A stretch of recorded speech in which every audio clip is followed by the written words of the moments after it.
She's divorcing him. At her age, how stupid can you be? That's what my husband said about my best friend. So I decided to make him single too. It all started on a quiet Thursday morning. I had just turned off the stove, about to pour myself a cup of coffee, when my phone rang. It was Adam Grace's son. His voice was shaky. "Aunt Linda, please. Mom's talking about divorcing Dad. She won't talk to us. Can you come over? You're the only one she listens to." I didn't even think. I grabbed my coat, slipped on the nearest shoes, and drove straight to their house. My heart was pounding. Grace and I had been best friends for over 3 decades. We'd been through marriages, pregnancies, funerals. But divorce. This was new. Adam rushed to the door the moment he saw me. "Thank God you're here," he whispered, gripping my hand. Everything was fine until last night. Then she just snapped. I stepped inside and immediately heard the yelling. Tom, her husband, was pacing in the living room, red in the face, shouting, "All I said was the soup was salty, and now she wants a damn divorce." And there she was, Grace, sitting on the couch, arms folded, her face unreadable. He turned to me like I was back up. "Linda, tell me I'm not crazy. Is this what we've come to now?" I didn't answer, because for the first time in a long time, I wasn't so sure she was wrong. That night, after dinner, I told Charles what happened. I thought maybe, just maybe, he'd be concerned, or at least surprised. Grace and I weren't just old friends. We were practically sisters. What happened to her could happen to any of us. I thought he'd understand that. Instead, he leaned back on the couch, one arm slung over the back like he owned the whole damn world, and sneered. "She's divorcing him at her age. How stupid can you be?" He said it like he was commenting on the weather. Casual, cold, and he meant every word, with full contempt. I blinked, not sure I'd heard him right. But he didn't stop there. "You women hit a certain age and just lose it. 30 years of marriage and she throws it all away. For what, some fantasy of being young and free again?" He shook his head, chuckling. "It's pathetic. Grace was always a bit dramatic, but this is just sad." My hands were resting in my lap, but they started to curl slowly into fists. Then came the sentence that did it. "You better not catch that bug, Linda. That bug." As if Grace's awakening, her courage, her refusal to keep suffering in silence, was some kind of virus. Something I might catch if I wasn't careful. I stared at him, not moving, not breathing. And in that stillness, I heard something else. That voice, that tone, that same bitter flavor behind his words.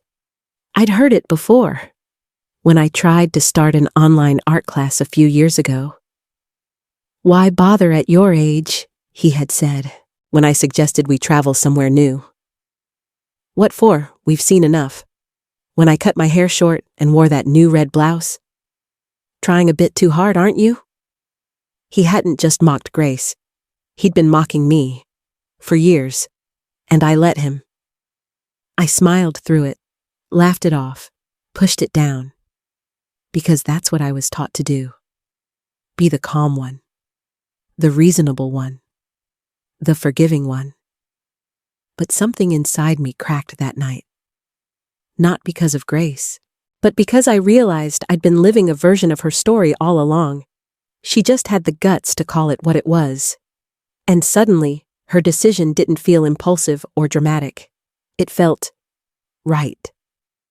And for the first time in a very, very long time, I let myself wonder, what if I stopped laughing along? What if I stopped forgiving everything? What if I caught that bug after all? That night, I couldn't sleep. Charles's words played over and over in my head like a broken record. "At her age, how stupid can you be? You better not catch that bug. I stared at the ceiling, trying to will myself into numbness. But it was no use. His voice dragged up something I thought I'd buried for good. Something I never dared speak aloud, not even to Grace. It was 10 years ago. His mother had fallen ill. Hospitalized for weeks, and Charles, as always, was too busy with work. He was up for a promotion, of course. Couldn't be away from the office. So, I picked up the slack. I'd wake up at 5 a.m., pack our son's lunch, get to work, visit the hospital during lunch breaks, come home, cook, clean, check homework, sleep 3 hours, and do it all again the next day. I didn't complain. I thought I was being a good wife. And Charles. He made exactly one hospital visit. That was all it took. Her name was Natalie, a young nurse fresh out of school. Pretty, sweet, too sweet. At first I thought he was being considerate, telling me not to exhaust myself, saying he'd stay at the office overnight to handle things. I actually believed he was protecting me, looking out for me. What a joke. A year later, Natalie came knocking at our door, pregnant, demanding answers. She stood in our living room, hands on her swollen belly, saying things like, "He said he loved me. He said he'd leave you." Charles went pale, fell to his knees like a man begging for his life. "I made a mistake," he cried. "It didn't mean anything. I didn't want it to go this far. I should have thrown him out that night. But our son was about to enter high school. He adored his father, worshipped him even. I couldn't break that illusion.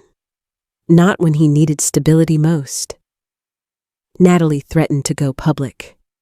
Said if I didn't step aside, she'd ruin everything. So I did the only thing I could.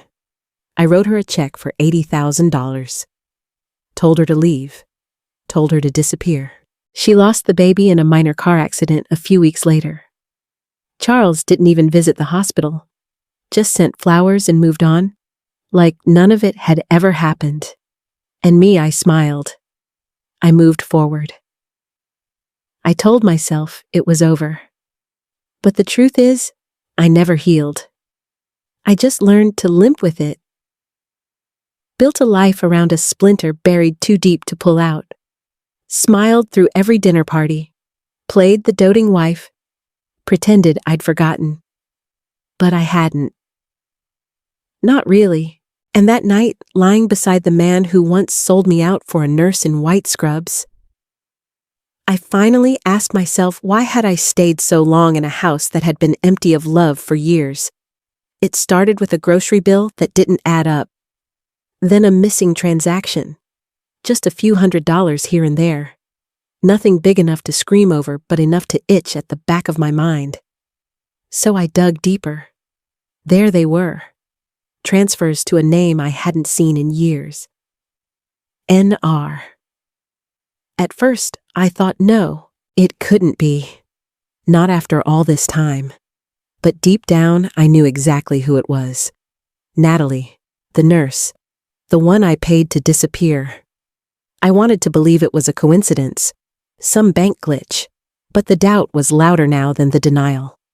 I waited until dinner the next day. Waited until Eric, our son, was over helping Charles with something on the porch. When we were alone in the kitchen, I asked him, "Do you know who Natalie Reynolds is?" He didn't even blink. Didn't even pretend. "Yeah, that's the nurse right from when I was little." I stared at him. "How do you know that?" He shrugged. "I saw Dad give her groceries once. Years ago." I asked him. He told me she was going through a hard time. That he was just helping out. Helping out. I gripped the edge of the counter to keep from shaking. "And you didn't think to tell me Eric looked down." "I didn't think it was a big deal. He said you knew. That it was over." Of course he did. That night, I didn't cry. I didn't yell. I just stood there in my own kitchen, feeling like a stranger in a life I built. Everyone knew, except me. Again. I called Grace the next morning. I didn't even know what I wanted to say, just that I needed to see her. She told me to come over, and when I arrived, she was already on the porch, 2 glasses of wine waiting. We didn't talk much at first, just sat there, watching the sun drift lower behind her neighbor's rooftop, birds chirping like nothing in the world was wrong. Then as the light faded, she finally turned to me. Her eyes were tired but clear, like a woman who had already cried all her tears and found something stronger underneath. "We've spent our whole lives being strong for them," she said softly. "Our husbands, our kids, our in-laws, everyone.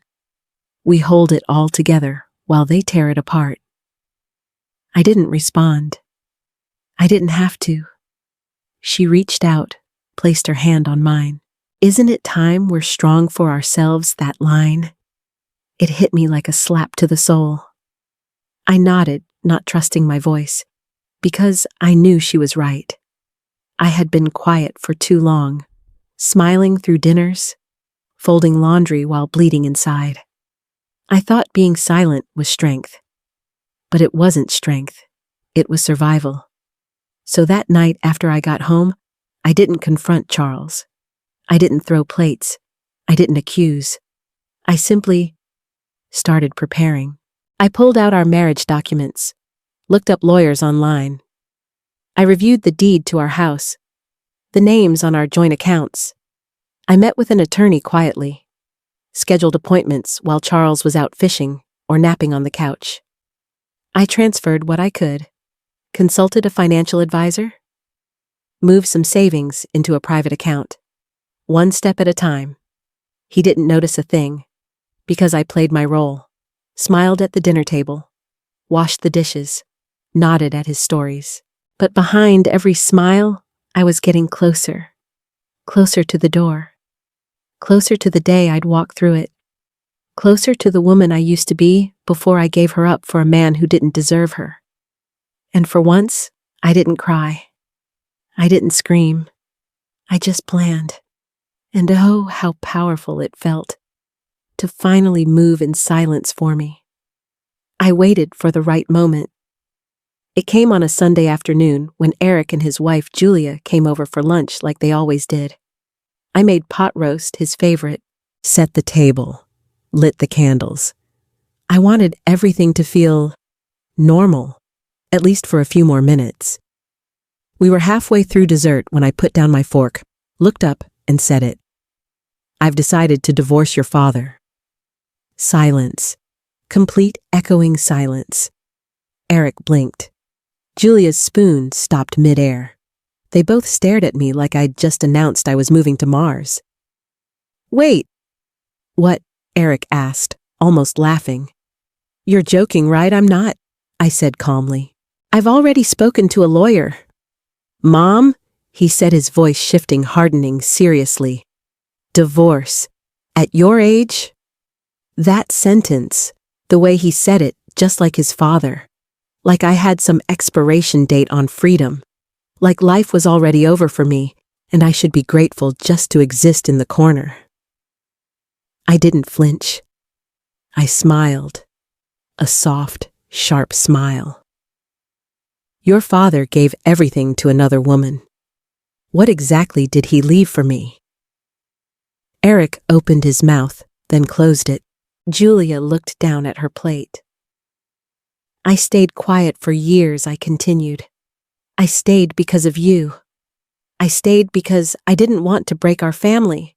I paid off his mistress. I held this house together with my bare hands, and in return, he lied. He hid. He kept her in the background all this time." Julia tried to intervene, her voice gentle. "Maybe there's still a way to fix things. He's older now. Maybe he regrets regret. I cut in means nothing without change. And he hasn't changed. He just got better at hiding it." Eric ran a hand through his hair. "But divorce? Now, after all these years, what about retirement, the house, the grandkids?" "This is a lot." "Exactly," I said. "It's already been a lot. For me, But no one ever asked how I felt. Everyone just assumed I'd keep absorbing the damage. He looked up, eyes softer. Is this really what you want? It's what I need. He slumped back in his chair, defeated. I don't even know what to say. You don't have to say anything, I said gently.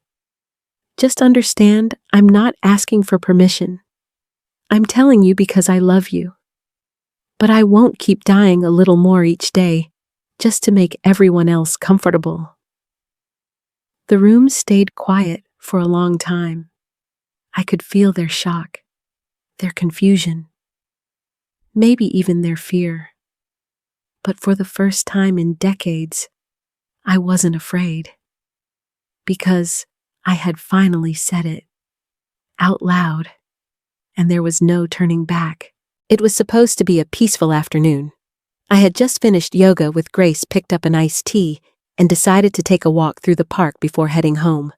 The sun was warm, birds chirping, kids playing, and then I saw them, Charles, Natalie, sitting side by side on a bench under the sycamore tree. She was laughing, leaning in a little too close, adjusting the collar of his shirt, like they were a married couple on vacation. He looked relaxed, pleased with himself, like nothing in the world could touch him. I froze, for just a second. Then I kept walking, right up to them. I didn't hesitate. He looked up, and I could see it in his eyes the instant he realized I was there. Too late.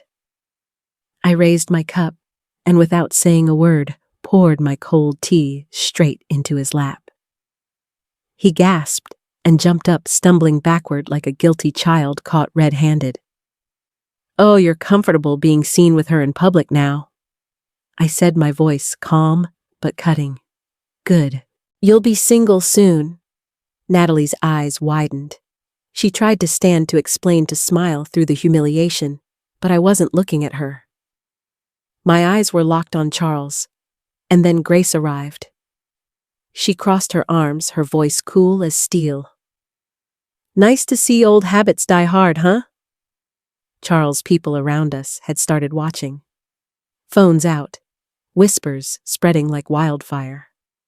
Charles opened his mouth to speak, but no words came out. Just a thin, breathless silence. Because this time, he had no story to cover him, no lies to hide behind. He couldn't even run, and I didn't have to lift a finger. The truth had already done it for me. After that scene in the park, there was no turning back. Not even a question of if anymore, only when. Charles came home that night with fire in his eyes and desperation in his voice.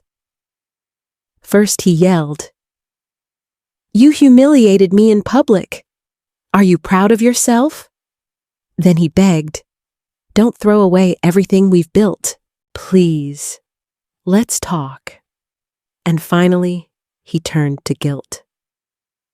"You're going to break this family. You're going to ruin our name." What will people say? I said nothing, not a single word, just sat at the dining table flipping through the folder Eric had helped prepare. The paperwork was nearly done. Divorce proceedings set in motion. I had already made my peace. Eric, to his credit, handled it better than I expected. He didn't cheer me on, but he didn't stop me either. Maybe because he saw the look in my eyes and realized it was too late to talk me down. Charles kept trying to negotiate, tried to offer more time, more explanations, more promises I'd heard before. But I didn't want money. I didn't want revenge. I just wanted out.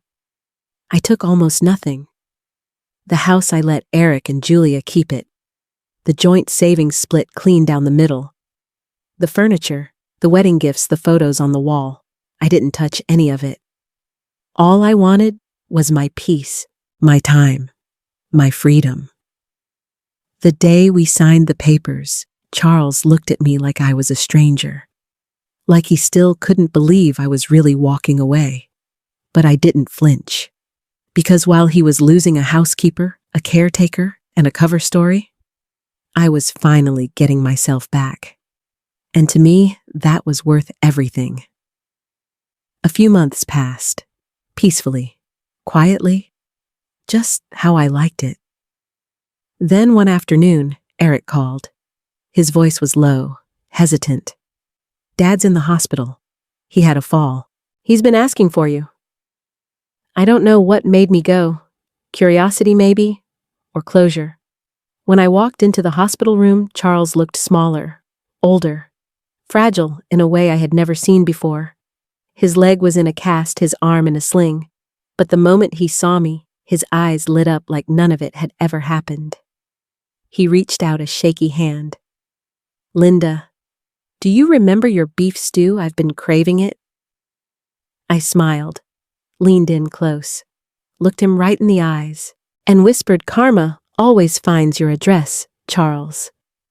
Then I turned and walked out, not bothering to look back. But just as I reached the hallway, I heard her. Natalie, screaming inside the room, her voice shrill and cracking. "You gave your son everything.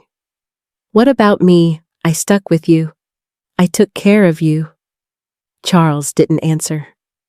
Or maybe he couldn't. I didn't stay to hear the rest, because that wasn't my scene anymore. That wasn't my mess to clean. And for once, it felt damn good to leave someone else behind. Now Grace and I share a little white house by the sea. Just the two of us. No shouting. No walking on eggshells. No pretending. We paint when we feel like it. We dance in the kitchen when our favorite oldies come on. We travel whenever the mood strikes, weekend road trips, spontaneous cruises, even a painting retreat in Italy last fall. We cook when we want to. And when we don't, we order in and eat straight from the boxes under fuzzy blankets on the couch. No judgment, no rules. Some nights, we sit by the window with glasses of red wine watching the tide roll in. We talk. Or we don't. The silence is finally soft. One night we were curled up watching Roman Holiday for the 10th time when Grace leaned over and whispered, "You know, people say women like us are just bitter." I reached out, took her hand, and smiled. "No one's born bitter. Life does that, but we're not bitter anymore." I squeezed her fingers gently. "We're free." She let out a breathy little laugh. And I did too. Because for the first time in our lives, we really were.